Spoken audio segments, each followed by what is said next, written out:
Today's term from psychology is Apophenia. I was at an otherwise nondescript church out in the middle of nowhere in the Midwest a number of years ago. It was a place where people claimed to see an image of Jesus spontaneously appear on one of the old building's grimy walls. Most of the people around me, waiting to see Jesus make a personal appearance, were prepared to declare it a miracle and thereby take a certain degree of religious comfort. I, on the other hand, recognized it as a case of pareidolia, that is, seeing an image in random markings. It's what some of the old-timers I know used to call the mind playing tricks on us.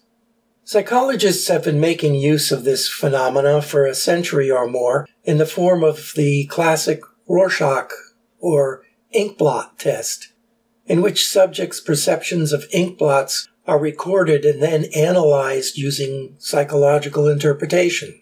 Supposedly, the images the subject sees in random inkblots can tell a lot about the subject's state of mind. But our minds don't just create images out of random markings. They can create all kinds of patterns out of just a few random bits of almost anything.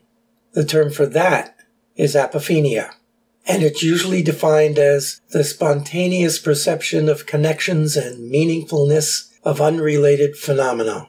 In other words, our minds create patterns and meanings where none exist. It would seem that our brains are actually hardwired to do this.